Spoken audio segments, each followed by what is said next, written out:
I told you guys. I said I was not gonna be surprised if Catriona won, and she absolutely killed it last night. First of all, congratulations to Catriona. Girl, you are just everything a Miss Universe should be. I said it in my first video, and I'll say it 1,000 times over. You are the complete package, and you are confidently beautiful with a heart. You can even tell from your answers, you have every intention to leverage this year to be the best it can be, giving a voice to people using your platform. I'm so excited to follow along this journey, along with like 2 million more people. Guys, can we talk about how she hit 1 million going into the show? And after the show, she's now over 2 million followers. I can't imagine how she felt waking up in the morning and opening that. This girl going places. When editing my behind the scenes video at Miss Universe last year, I pulled some content of Pia's homecoming. Is that gonna happen again, but more? Is that float gonna be like a giant volcano with lava now and she'll just like appear? Either way, can someone let Sierra and I know when that is, and we're coming. I'm so excited. So for those of you who don't know, I watched the show last night with Casey Sayago, who was top 5 last year at Miss Universe, Miss Venezuela.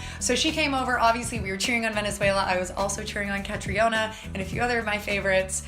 Just absolutely thrilled to see them both make the top 3, and South Africa has been one of my favorites as well. I just think so many deserving girls made it to the spots that they ended up in. A lot of girls that I weren't expecting that are also incredible and accomplished and beautiful did not make it in certain areas that this was such a tough year. So many deserving women made it to the spots that I thought they would. My predictions were kind of accurate. Ow. I really have to stop doing Cardi B sounds. I started taking notes about the show, and I'm gonna go through it in chronological order, give my opinion on the top 20 girls who I was expecting to make the top 20, the 15-second speeches, and then obviously evening gown, swimsuit, and our final questions and answers. So let me speed this up a little bit and not try to dive into every single girl, but starting with Africa and Asia, top 5. South Africa, Philippines, Nepal, Vietnam, Thailand. 4 for 5, guys. I thought India was gonna nail that last spot, but instead Nepal, which was a very close follow-up. Totally see what you guys have been talking about. I think she's incredible.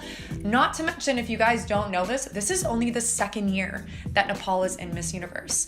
Last year, Nagma, who represented Nepal, was just same thing, total package, and she was a huge driver in getting Nepal to Miss Universe in the first place, and have Manita place not only in the top 20 but the top 10 was incredible. The moment she started speaking with Steve Harvey, you just knew exactly what the judges saw. I am so incredibly impressed with Nepal and absolutely love this girl. Vietnam's reaction, I think she just won the hearts of every single person that night. She just looked so cute and shocked and surprised and just melting.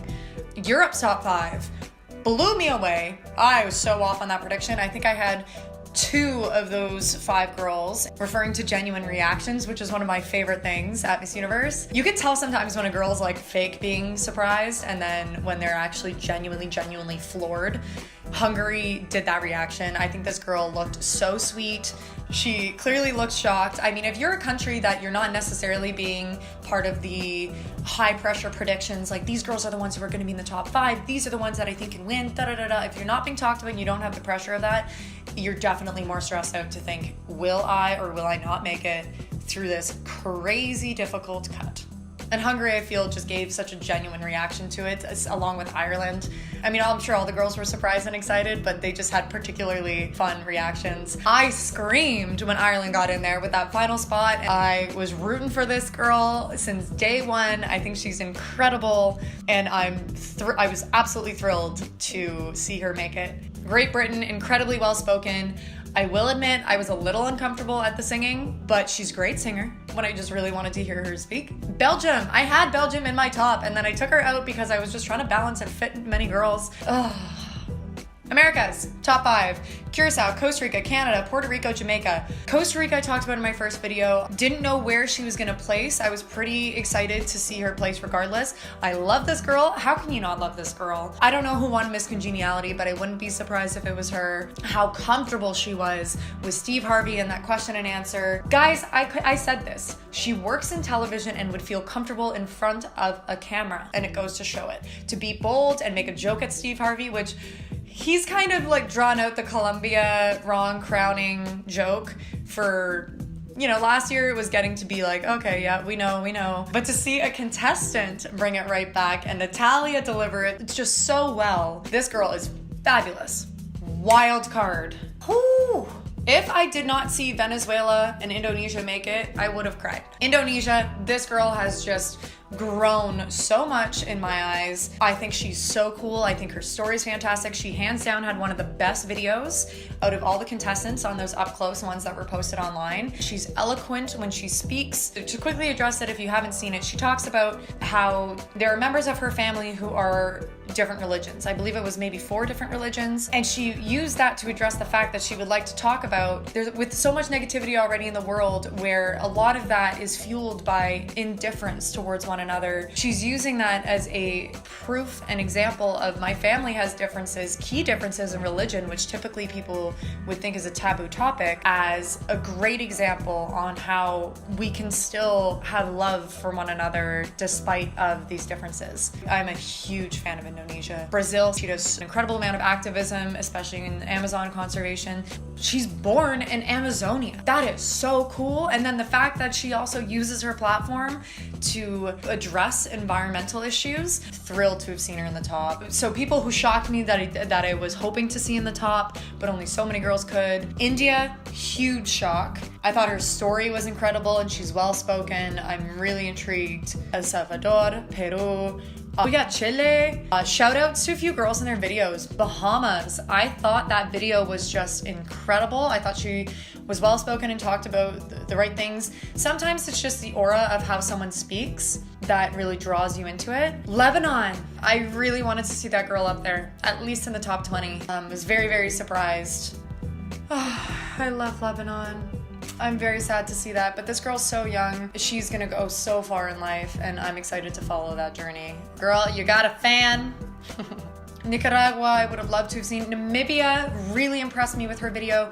I wish those videos came out way earlier than they did.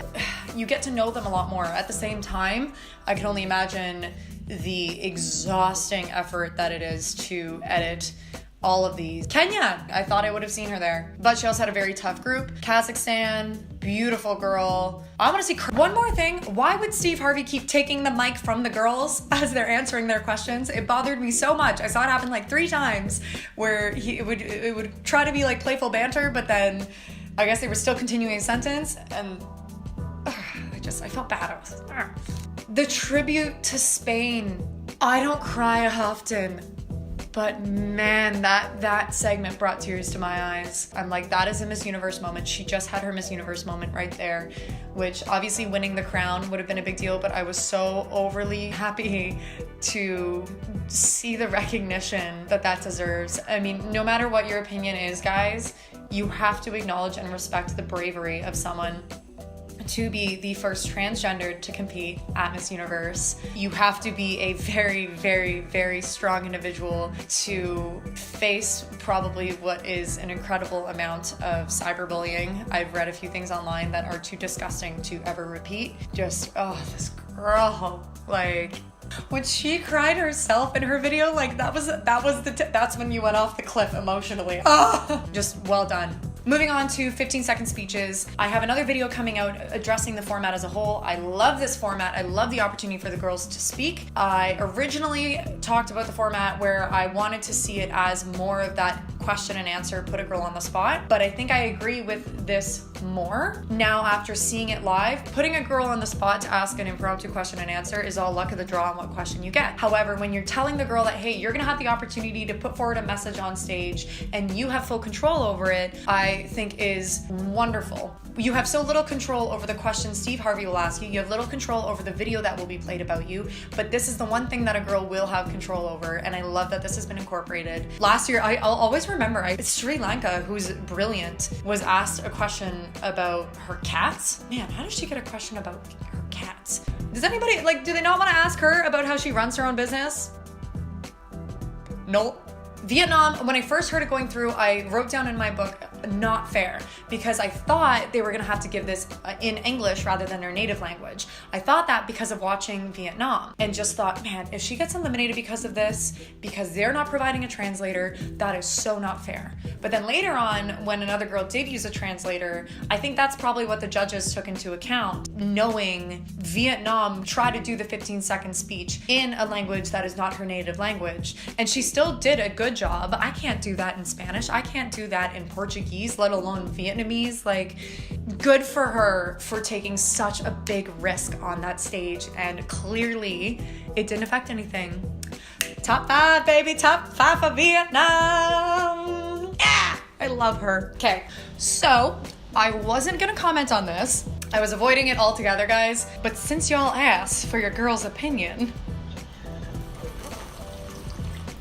it takes a considerable amount of hard work, grit, dedication and time to achieve an engineering degree. So for someone who has taken a different route to become a biomedical engineering technologist in devices and equipment, it is not similar to being in engineering in Canada.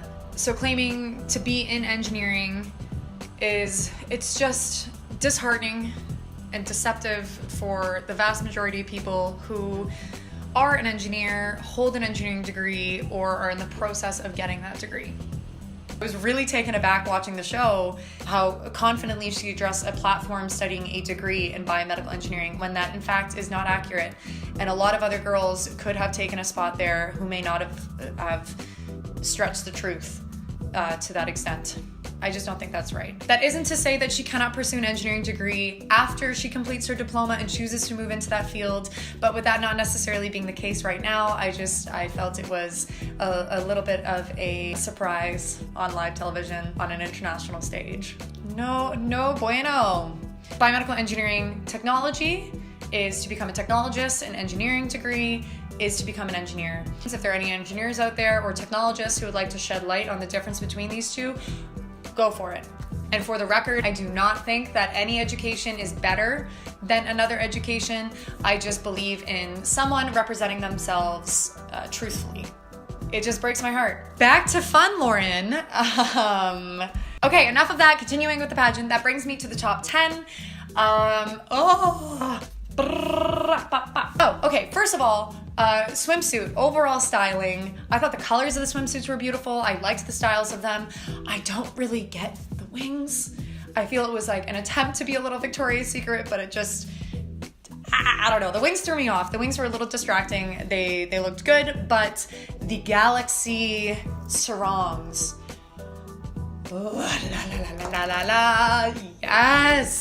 Yes, I love these galaxy sarongs. The color was muted enough that it wasn't too much of a distraction, but it was enough that it flowed with the background to really allow things to flow and looked gorgeous. Music, the beginning, thank God. When I heard the trap music come on, I was like, no, please don't tell me that that's their runway song. It's too slow and it should be upbeat. So to hear that change of pace was perfect. South Africa, she brought it this time. I think she brought it a lot more here than on finals night. Wow. Vietnam, oh man, like Vietnam has more pep in her walk, and yeah, just see the galaxy flow. It just looks so beautiful. Venezuela, the top hip action in my opinion, hands down. But then here she is, Catriona. There she is. What I loved about Catriona is she knew to hold back and not walk too fast and not walk too far. She knew to wait there until she saw that camera come up on her, and then she would start. Yeah, versus other girls, like they missed those extra few seconds because they just focused on the runway walk, but Catriona knew what to do, and she was paying attention to them cameras. She was not starting until that camera was ready for her. The slow turn.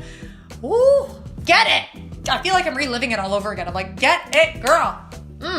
I like Costa Rica's reveal. I like that she was holding it and then revealed. Incredible body. This has to be one of the hardest cuts in years on how to bring that top 5. Curacao bringing it. Nepal slowed down her walk a little bit at the beginning, but still like, ooh. Every single one of these girls is so strong. Thailand. Oh, I forgot how amazing that was. Puerto Rico, I like that she spun and let go and laughed in that moment. Moving on to evening gown. Kyrgyzstan's dress, because I saw a backstage video somewhere of like head to toe sparkle, long sleeve, up top, A-line. I wish I saw a little bit more of the parade of the rest of the gowns. South Africa. So there's this huge concern. Oh my God, what if I trip? South Africa's walk is proof to tell you that it doesn't matter about what happens on that stage. It matters on how you handle yourself with grace. Clearly she walked out and she's stumbling. Really respect the judging panel for still putting her through the top 5 and giving her a good score, seeing that she was struggling with that, but kept on the face. Didn't drop it for a second, didn't look disappointed, didn't give up and be like, screw this and walk off. She did not check out. She stayed with it. She fought through it. I love it. And that slicked back ponytail, like, I also am pretty sure that they hemmed it for the final 3. Like, props to that team behind the scenes, if it's the same group that I know and love, for fixing that hem right away and finding that solution. And that goes for even non-pageant life too. When things are going wrong, keep your head up and smile. Vietnam. I don't even need to say anything about Vietnam. Slayed. Venezuela, slayed. My favorite thing about Venezuela is this. She just does the hair flip so well. There it is. Ugh. Okay, here's my reaction. God, I wish I had my reaction to this lava dress. Like even the coloring. And just, I feel the moment she stepped out in this, it was game over. Nothing needs to be said. Also, is it just me or like literally everything about the styling of this and her face? She suits the Mikimoto crown. She just suits it. One other thing I forgot to re-record when I've now been doing things and my hair is a little bit more. Did anyone else get straight Jessica Rabbit vibes from Catriona's dress? Like her dress, the side part, the motion, the look, like, I felt like she was the real life Jessica Rabbit, but like a crazy, classy, queenly version of Jessica Rabbit.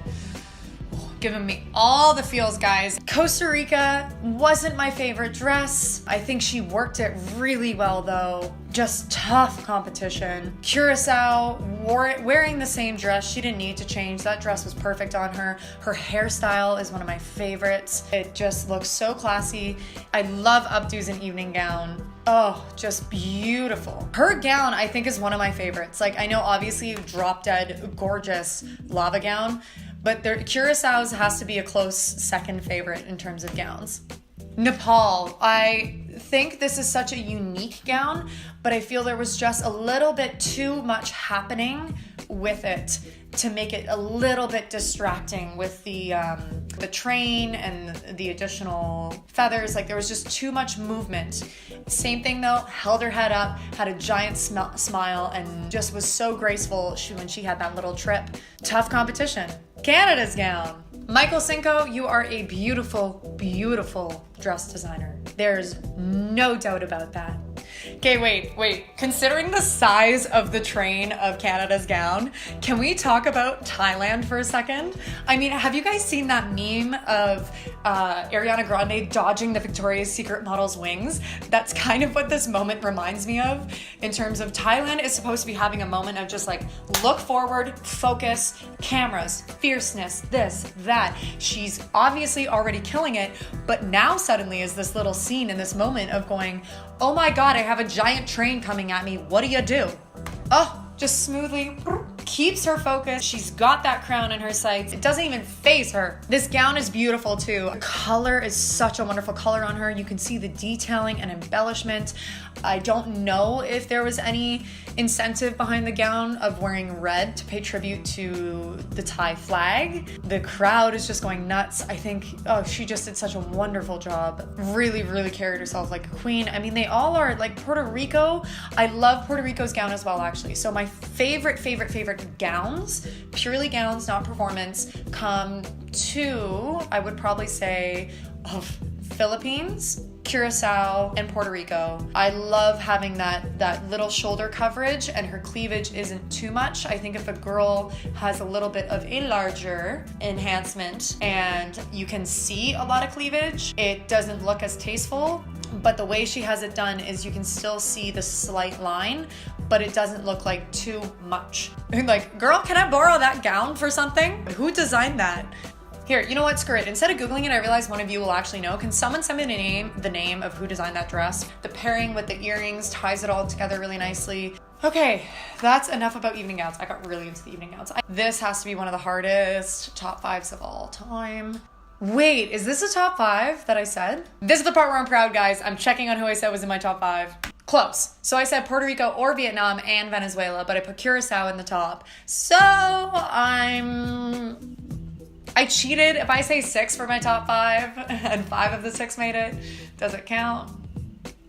Pretty gosh darn close. So the one thing I do want to talk about, and let me pull this up on my Instagram, someone had pointed out to me that the translation that Vietnam received was not necessarily the most accurate. If you speak, so someone commented on my photo, they said, "Hey Lauren, before you make a reaction video, I want to let you know that there was a flaw in Miss Vietnam's translation." The interpreter said, and this does happen more often than you think, the interpreter said, "I don't think it has gone too far protecting women, and women's rights is the right thing to do. Women need protection and rights. I believe that we aren't saying enough, since when we are talking about an individual's health, looking out for people, looking out for safety and women, this is an important issue. We need protection and we need freedoms and protection. Thank you." This is what someone has commented to me. I can't speak to the full accuracy of that translation, but I did want to point it out because I really appreciate that person taking the time. If you speak Vietnamese, by all means, chime in. It's always the risk when you have an interpreter. If anyone watching this, if you know anyone who ever is to use an interpreter at any type of a competition, break it down to as short sentences as possible to try to ensure that translation is accurate. Any one of them could have won. I love about Catriona's answer, you can see the passion behind it. You can see she cares. She genuinely cares. Girl, yes. It's a 2-part question. What's the lesson you learned? How would you apply it? She answered both. Also pointed out a very specific example of one place versus South Africa, set on a high level, like both privileged and unprivileged. Not that it's a bad answer, but it is a little subtlety. People will remember examples. People remember a story more than high-level descriptions. Venezuela is so cute. The delivery on Venezuela I felt was a little bit stronger than the delivery on South Africa. Like the way she's presenting herself. Oh, yeah, Venezuela. I wish I saw South Africa do a little kapumka. Yeah, guys, I was in Thailand this year. I think I remember it. Kapumka. Correct me if I'm wrong. And that's all she wrote, guys. One last thing quickly to say, obviously, like, congratulations to Catriona and all the other girls who placed. But most importantly, this is a message that I had actually sent to the Miss Universe Canada girls before they competed at our nationals. It is so important to keep in mind that when one person wins this title, that doesn't limit how you choose to define yourself the rest of your life, because a lot of girls tell me they want to compete at Miss Canada because they want to start a charity, because they want to have these X, Y, and Z accomplishments. Whatever it is that your goals and accomplishments are, you can still go and achieve those dreams.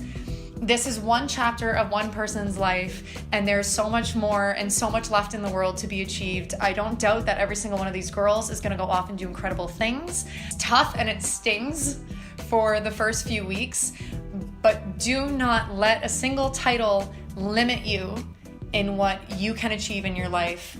That's it. Thanks for following, guys. I'm more than happy a few of you have talked about doing a Q&A video, so maybe over the next week or so.